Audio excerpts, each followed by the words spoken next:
आपण पाहत आहात सत्याची बाजू मांडणारं हक्काचं न्यूज चॅनल M24 तास। सध्या आपण पाहत आहोत की महिला ह्या पुरुषाच्या खांद्याला खांदा लावून काम करत आहेत। प्रत्यक्ष अशाच एक अंजली सागर पाटील या एक आपल्या महिला भगिनी आहेत। त्यांनी उच्च शिक्षित असून सुद्धा त्यांनी आपला स्वतःचा व्यवसाय उभा केला आहे। सध्या ईश्वरपूरमध्ये सागर मट्टा या नावाने ते उद्योजिका म्हणून प्रसिद्ध आहेत आणि सागर मट्टासाठी अनेक लोक यांच्यापाशी येत असतात। आपण त्यांच्याकडून जाणून घेणार आहोत की अंजली मॅडम काय सांगाल की तुम्ही कशा पद्धतीने हे व्यवसाय स्वीकारला?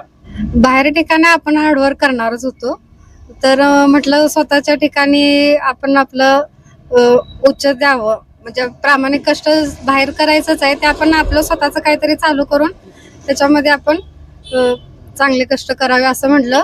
पण असं म्हणजे कधी वाटलं नव्हतं की सागर मट्टाचं नाव एवढं मोठं होईल। आपण फक्त आपलं कष्टच प्रामाणिकपणे करत होतो आणि गिरायकांच्या उत्स्फूर्त प्रतिसादामुळे आज सागर मट्टा जो सगळ्या पंचक्रोशीत आता नाव गाजतंय।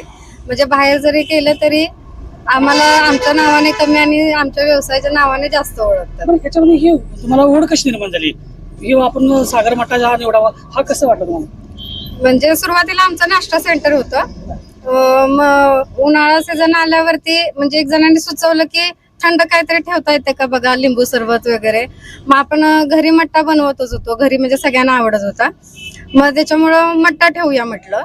मग पहिल्या दिवशी मी 3 लिटर मट्टा केला होता, पण मग त्याच्यानंतर मट्टाच एवढं वाढलं की नाश्ता बंद करावा लागला, असं झालं। याच्या अगोदर आम्हाला खरं ऐकायला आवडलं की तुमची पार्श्वभूमी काय, म्हणजे शिक्षण म्हणा किंवा घरची परिस्थिती कसं काय?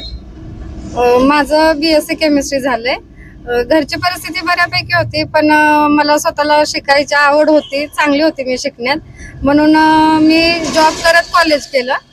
माझं FY मी फक्त प्रॅक्टिकल अटेंड केलेत आणि जॉब करत होते, फक्त लास्ट इयर तेवढं मी कंटिन्यू केलं कॉलेज। बरं हे असं भर उन्हामध्ये असं मट्टा विक्री करण्यापेक्षा एक BSc केमिस्ट्री म्हणल्यानंतर तुम्हाला कुठेही चांगला जॉब मिळू शकला असता, काय सांगाल तुम्ही? जॉब मिळाला असता, पण जॉब ज्या टायमाला करायची गरज होती त्यावेळेस माझं बाळ लहान होतं, मग त्याला आता बाहेर ठिकाणी ठेवून पैसा महत्वाचा एवढा नव्हता की त्याचं बालपण हिरावून मी घेईन, पैसे आपण काही नंतर पण कमवू शकतो असं समजून मी जॉब मग त्यावेळेस स्वीकारला नाही। मग त्याच्यानंतर मग ह्याच्यातच उतरलो आणि कसं झालं की ह्यांना पण हार्डवर्क म्हणजे करायचं, आमच्या दोघांचं पण सहमत आहे की बाबा हार्डवर्क करायचंय। या व्यवसायामध्ये मिस्टरांची तुम्हाला कशा पद्धतीने सहकार्य मिळतं काय? हो, मेन सहकार्य त्यांचंच आहे, माझ्यापेक्षा जास्त वाटा त्यांचा आहे कष्टाचा, तर त्यांच्या म्हणजे सपोर्टमुळेच इथपर्यंत आले। बरं आता हे तुमच्या एक ईश्वरपूरसह आपण वाळवे तालुक्यात म्हणू की सागर मट्टा हा चांगला प्रसिद्ध झाला, पण काय वैशिष्ट्य याच्यामध्ये काय सांगाल?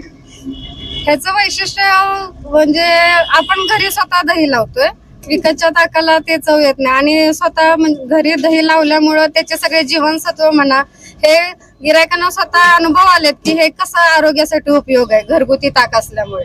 जे बाहेरचे ताक आहेत त्याच्यातलं सगळं काढून घेतलेलं असतंय, पण त्याच्यामुळे हे घरगुती ताकाचा काय शरीराला उपयोग होतो हे गिरायक आम्हाला स्वतः येऊन सांगते, त्याच्यामुळं त्याचा एवढा व्याप विस्तार वाढला।